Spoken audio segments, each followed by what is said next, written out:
ለማድረግ ለትንሹም ለትልቁም አልሮጥም ነበረ። ያው የሰው ልጅ ጦር ለገብኝ ታውቃላችሁ እንትን ላይ ሰማይና ምድር ነው። እግዚአብሔር ይመስገን እያማረርኩኝ ሳይሆን ውስጥ ያለውን እመም አብሮኝ ቢሆን ኖሮ እኔ ለማንም አልመኝም፣ ለጠላቴም አልመኝም። ባልና ሚስት ከተጋቡ በኋላ ልጅ ከተፈጠረ በኋላ ኖራቸውም አልኖራቸውም ጭንቅላቴ ተበጠበጠ። በተለይ ደግሞ እኔ የምኖርበት ርቀት ስላለው አንዳንድ ሰው አይደላችሁ ተስፋ ትቆርጣላችሁ፣ ይደክማችኋል። በቃ የሆነ አንዳንዴ መውጣት ልፈልግ እንኳን ነጋ ይሄን ነገር ይዘና ምናምን ብዬ ደውዬ ስነግረው እንኳን ይዞ ይመጣ ነበር። አሁን ላይ ግን የለም። አንድ ቀን እግዚአብሔር ብሎ አብረን የምንመለስ አብረን የምንሆንበት ህይወታችን ተስተካክሎ አብረን ቤተሰብ እንዴት ናችሁ? ሰላም ናችሁ? ትናንት እንደዛ ዛሬ ደግሞ እንደዚህ ህይወት እንደዚህ ናት። እንግዲህ እውነቴን ለምላችሁ እኔ ብታይ እንዴት እንደደከመኝ ነግራችሁ ብርዱ ከዛ ብርዱ ደግሞ ካለቀ በኋላ ደግሞ ፀሐዩ መገናፈል እውነት እግዚአብሔር መነግራችሁ በጣም ይናፍቅ። ለምን ብትሉ ለትንሹም ለትልቁም አልወጣም ነበር።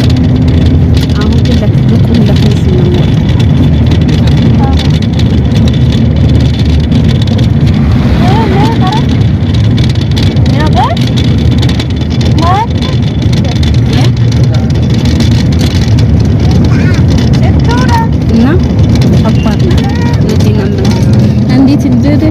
በቃ ቢያንስ ለእናንተም እያወራችሁ ድካም እረሳለሁ። እግዚአብሔር ይመስገን እንኳን አደረሳችሁ ሳልላችሁ እና የሆነ ጉዳይ ነበረብኝ እዛ ሄጄ ነው የማልቀርበት። በዛውም ደግሞ ወደ ገበያ ገብታልኩኝ አንዳንድ ነገር ለመግዛት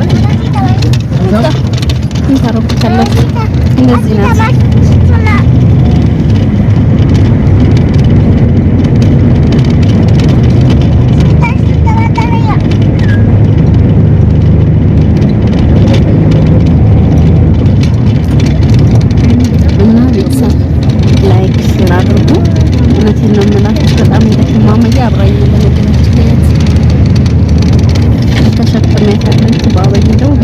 ለምጆሎ እሱን እያታለሉ ምን እያልኩኝ እየወጣሁ እና ሱልጣን ያለት በነገራችን ላይ ከሱልጣን እየተመለስኩ ያለሁት ድምጼ ይሰማችሁ አይሰማችሁ እውነት አላውቅም። ብቻ ትንሽ በጣም ስለነበረ እንደገናም ደግሞ በጣም አመቱ ነው ነገ ታውቃላችሁ። በአመቱ የሆነ ከፋኝ በጣም ማለት ነው። የሆነ አጠገብ ያለ ነው ብዙ ነገሮች እንዲህ ነው ብዬ የማልነግራችሁ ነገሮች ብቻ ስለዚህ ነገር እግዚአብሔር ይመስገን አመስገን ነው። ያው ይከፋችኋል ምንም ነገር እውነት እንደበፊቱ ምንም ያልኩት ነገር የለም። እናቴ ማለች ግን በቃ የለመዳችሁት አብራችሁ ችግራችሁ አብራችሁ ያሳለፋችሁ ሰው ሲኖራችሁ ሳይኖራችሁ አብራችሁ ያሳለፋችሁ ሰው በቃ በጣም ነው እንትን የሚላችሁ። አሁን ከሶስት ነኝ በነገራችን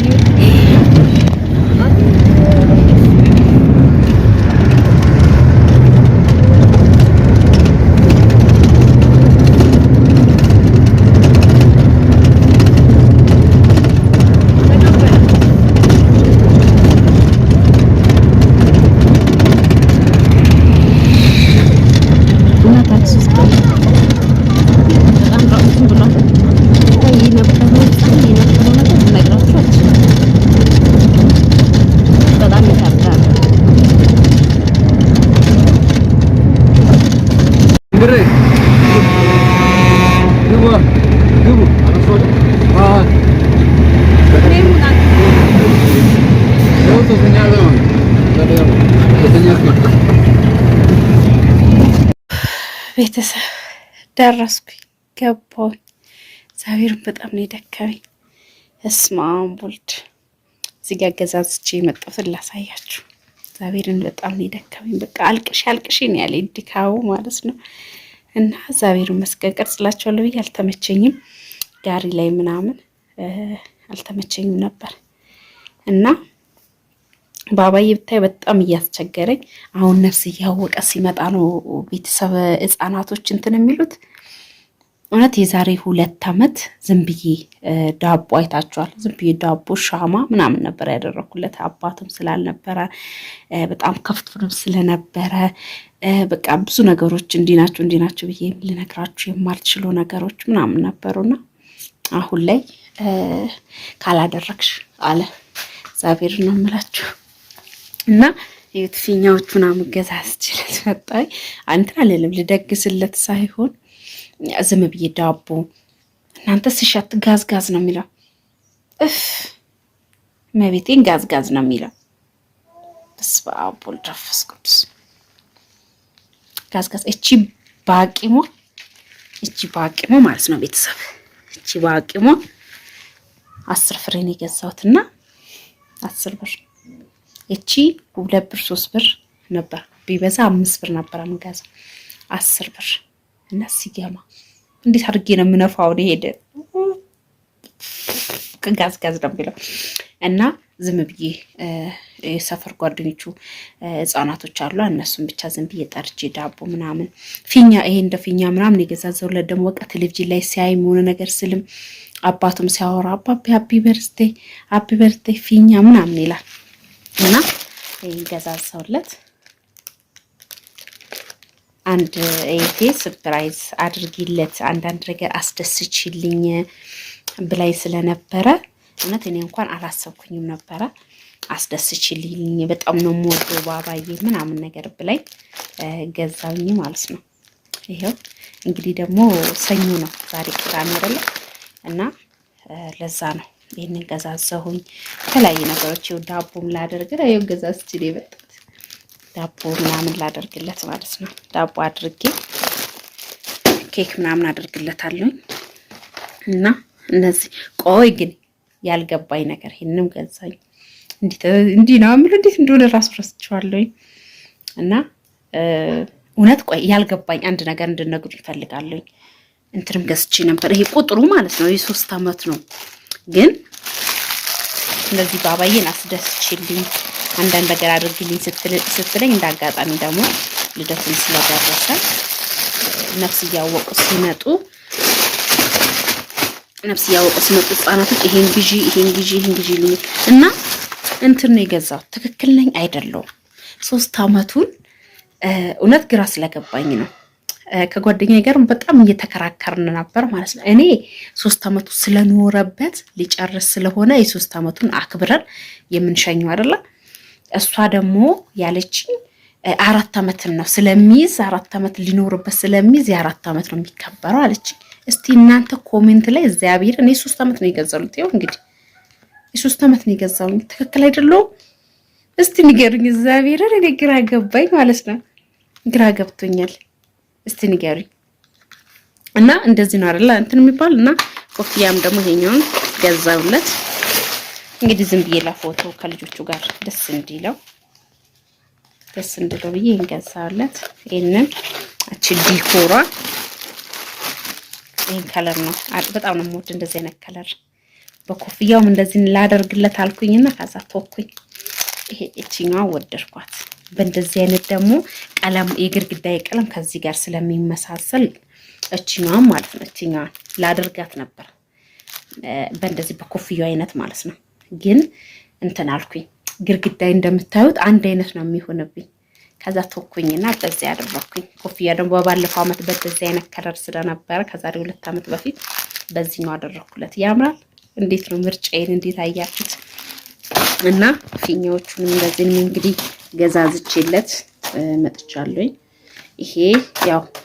ይሄ በነገራችን ላይ ያኛው በ7 ብር ነው የሚሸጠው። ይሄ ልሙጡ ማለት ነው 7 ብር ነው የሚሸጠው። ይሄኛው ደግሞ እንትን ስላለው ማለት ነው እቺ የልደት እንትን ስላለበት እቺኛዋ ጽሑፍ ስላለችበት የ3 ብር ልዩነት። ባባ የለም እንጂ እስካሁን ይቀዳድደው ነበር። የለም ጎረቤት ነው ስመጣ እና እንደዛ ነው። ለማማዬም እንግዲህ እንትልል ከዚህ ሳፋ ይሄኛው ላለማምዳት እንግዲህ 6 ወር ሞልቷታል። ይሄ ላለማምዳት ለሷ ደግሞ ይሄ ገዛው እንደገና ኮፍያ እነዛን ኮፍያዎች ግን ለጓደኞቹ እንዳልገዛ በጣም ብዙ ናቸው። ቢያንስ 15 ይሆናል። 15 ፍሬ ደግሞ አልችልም፣ በጣም ተወደደብኝ። ከዛ ተኩኝ። ለማማዬ ግን ምንም አልገዛውኝም። እስቲ ረሳውኝ። እውነት ከእቺ የምትጣለቋን እንኳን መግዛት ነበረብኝ፣ ረሳውኝ። ተዋከብኝ። ከቻልኩኝ የዛን ቀን ከነጎዳ ነው የዛን ቀን ካገኘው ወይ ነገ ልጆች ልካለኝ ማለት ነው። እውነት ነጋ ቢኖር በጣም ደስ ይለኝ ነበረ። ይሄን በፊት ላይ ይሄን ለመግዛት ምን ለማድረግ ለትንሹም ለትልቁም አልሮጥም ነበረ። ያው የሰው ልጅ ወይ ጦር ለገብኝ ታውቃላችሁ፣ እንትን ላይ ጭምልቅልቅ አላለች እና ለትልቁም ለትንሹም አልሮጥም ነበረ። ቢያንስ የሰው ልጅ ወይ ሲሞት ወይ ርቆ ሲሄድ ነው የምታመሰግኑት፣ የዛን ሰው ጥቅምና ጉዳት የምታውቁት ይባላል አይደል? በደንብ ነው ያሳየኝ፣ በደንብ ማለት ነው። በተለይ ደግሞ በፊትና አሁን ሰማይና ምድር ነው። እግዚአብሔር ይመስገን። እያማረርኩኝ ሳይሆን ውስጥ ያለውን እመም አብሮኝ ቢሆን ኖሮ እኔ ለማንም አልመኝም፣ ለጠላቴም አልመኝም። ባልና ሚስት ከተጋቡ በኋላ ልጅ ከተፈጠረ በኋላ ኖራቸውም አልኖራቸውም ባይለያዩ ባይነኝ ማለት ነው። እኔና ነጋ ተለያይተን ሳይሆን ያው እንጀራ ጉዳይ ነው ያራራቀን። ያው የሰው ልጅ ያጠፋል እንትላል። ግን አንዳንዶቻችሁ ያው በዛው ተለያይተን የቀረን የመሰላችሁ ስላላችሁ አይደለም። ዛሬ ላይ በጣም ከፍቶኛል። እሱ ቢኖር ለትንሹም ለትልቁም አልሯሯጥም፣ ቢያንስ ያግዘኝ ነበረ። በተወሰነ በተለያየ ነገሮች ያግዘኝ ነበረ። ባለበት ቦታ ሁሉ ሰላም እንዲሆን እግዚአብሔር ብሎ ያለውን ሁሉ ተሳክቶለት ቢሳካም ባይሳካም በጤናው ከልጆቹ ጋር እንዲገናኝ ምኞቴ ነው። እጅግ በጣም ነው የምመኝለት። አሁን ላይ በጣም ከባድ ነው። በቃ አንዱ ለአንዱ ጭንቅላቴ ተበጠበጥ። በተለይ ደግሞ እኔ የምኖርበት ርቀት ስላለው አንዳንድ ሰው አይደላችሁ ተስፋ ትቆርጣላችሁ፣ ይደክማችኋል። በቃ የሆነ አንዳንዴ መውጣት ፈልጌ እንኳን የምቀርበት ጊዜ ሁሉ አለ ማለት ነው። ለምን ከመድከም የተነሳ መንገዱ ርቀትም ስላለው። በፊት አሁን የሆነ ነገር አምጥቼ የሆነ ነገር ከረሳውኝ ባይኖረኝ እንኳን ነጋ ይሄን ነገር ይዘና ምናምን ብዬ ደውዬ ስነግረው እንኳን ይዞ ይመጣ ነበር። አሁን ላይ ግን የለም። አንድ ቀን እግዚአብሔር ብሎ አብረን የምንመለስ አብረን የምንሆንበት ህይወታችን ተስተካክሎ አብረን የምንኖር ያድርገን። ለማንኛውም ውድ ቤተሰቦች ላይክ ሼር እያደረጋችሁ አበረታቱኝ። ለማንኛውም ቻው ባባዬ። እንዳይመጣ ላነሳሳይ እነዚህ ያዝረከረኩትን ነገር ማለት ነው።